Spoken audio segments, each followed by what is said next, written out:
धम्म प्रभात। बहुत बहुत साधुवाद। कल्याण हो, मंगल हो, दीर्घायु हो, सदा सुखी हो। आज हम संगत करेंगे जिम्मेदारी भागीदारी।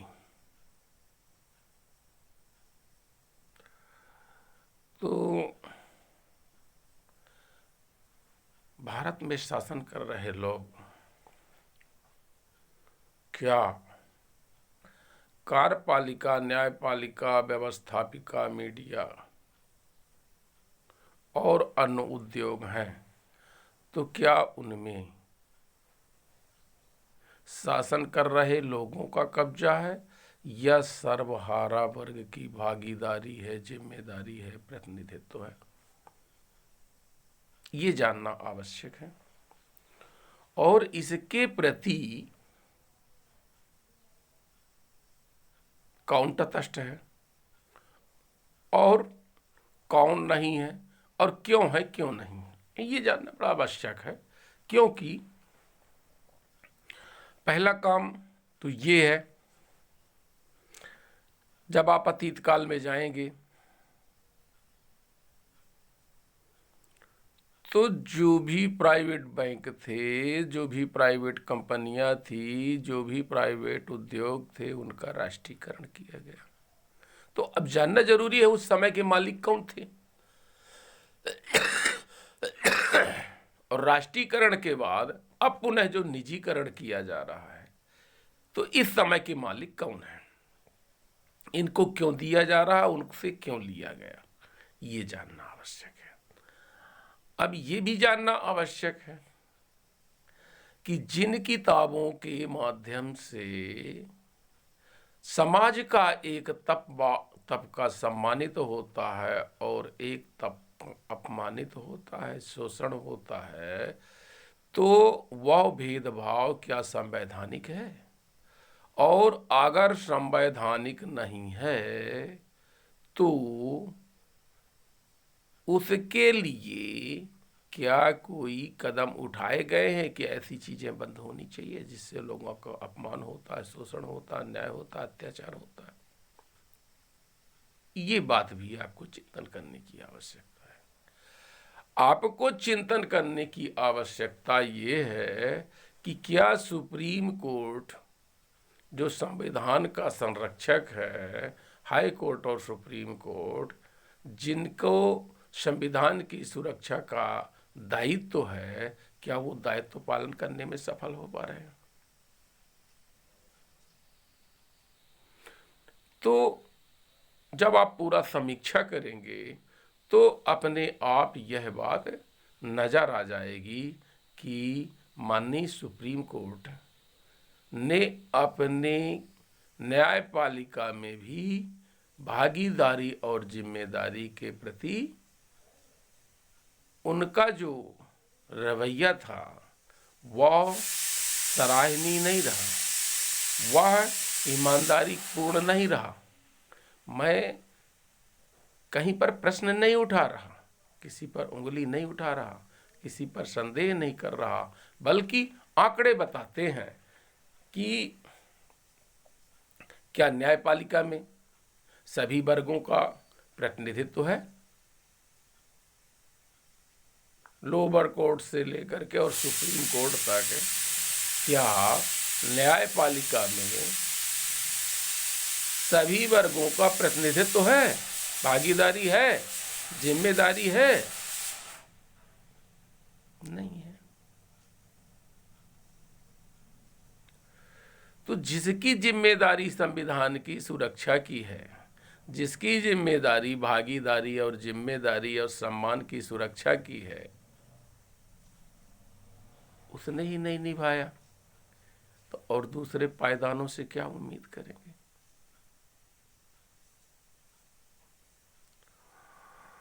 हम बदला नहीं चाहते हैं। आप किसी भी महापुरुष को देखिए, चाहे फूले हो, चाहे साहू जी महाराज हो, चाहे अंबेडकर हो, चाहे नानक हो, चाहे कबीर हो, आप किसी भी महापुरुष को देखेंगे उन्होंने कभी बदले की भावना नहीं रखा, लेकिन अपेक्षा बदलाव की जरूर की है।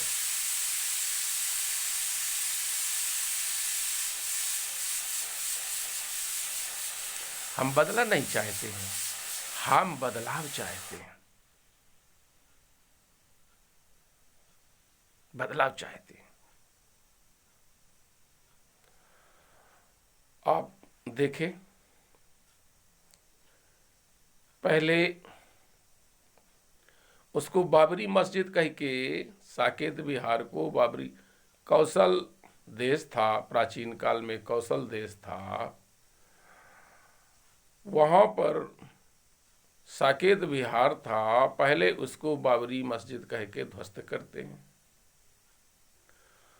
और फिर उसी जगह पर अपना दावा करते हैं कि यह राम मंदिर है।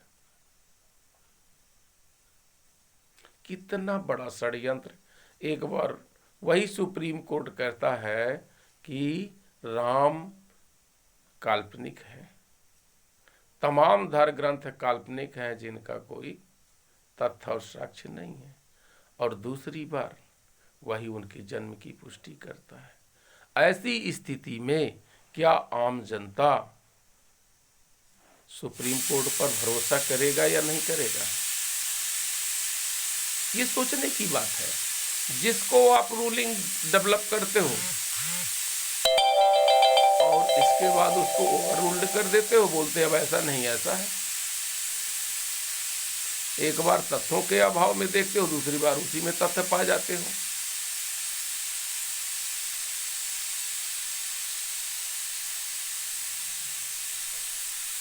आप पॉलिटिशियन करप्शन देख रहे हो, इलेक्शन करेक्शन देख रहे हो, आपको पावर है सुप्रीडा से सुनवाई में लेने का, मूक दर्शक बन के रह रहे हो। ये कैसी न्याय प्रणाली? कार्यपालिका, व्यवस्थापिका और मीडिया, सारी वर्ग वंचित है, कुछ खासी लोगों का कब्जा है। और ये भागीदारी अभी तय नहीं कर पा रहे, मतलब उसका मानदंड सुनिश्चित नहीं कर पा रहे। इसका क्या मतलब है? सत्ता के हस्तांतरण के 75 वर्ष होने के बाद भी आप सामाजिक न्याय करने में विफल रहे। आप सामाजिक भागीदारी करने में विफल रहे। आप सामाजिक गैर बराबरी को खत्म करने में विफल रहे। अर्थात अब तक जो आपने चलाया वह कौन सा डेमोक्रेसी था, और आगे चला रहे वो कौन सी डेमोक्रेसी है? इस बात पर आप सब लोगों को संगत करने की आवश्यकता है। आपके मन में प्रश्न पैदा होना चाहिए। प्रश्न पैदा तब होंगे जब आप उसके जिज्ञासु होंगे, खोजी होंगे, वरना यहाँ तो बड़ी बड़ी घटनाएं इस तरह से हो जाती हैं। आप देख रहे हो, कहीं मालेगांव घटना होती है, कहीं पुलवामा घटना होती है, कहीं बम्बई की घटना होती है, और सारी घटना के षड्यंत्रकारी वो लोग हैं जो वर्तमान में शासन कर रहे हैं। ये आम जनता जान चुकी है, और इसके बावजूद भी आपके अंदर का जमीर आपको कैसे चुप रखा है? ये बड़ी सोचने की बात है। बहुत बहुत साधुवाद। कल्याण हो, मंगल हो, दीर्घायु हो, सदा सुखी हो। हम आपको बता रहे हैं कि 1 जनवरी को ऐतिहासिक भारत स्तूप सतना, मध्य प्रदेश, भारत में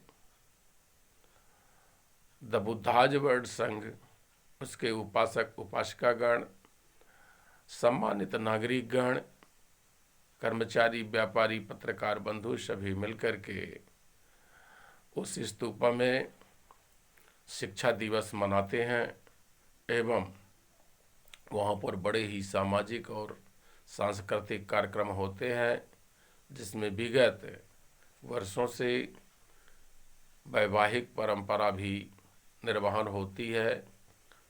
व्यवस्था के परिवर्तन के खिलाफ 1 जनवरी 1848 को महात्मा फूले और माता सावित्रीबाई फूले ने अज्ञान रूपी कोड़ को समाज से दूर करने का संकल्प लिया था और सामाजिक परिवर्तन का काम शुरू किया था। हम आइए उसे शिक्षा दिवस के रूप में, व्यवस्था परिवर्तन के रूप में, सामाजिक परिवर्तन के रूप में मनाएंगे। आप लोगों से बहुत बहुत अपेक्षा है, भारी से भारी संख्या में आएंगे और कार्यक्रम को सफल बनाएंगे।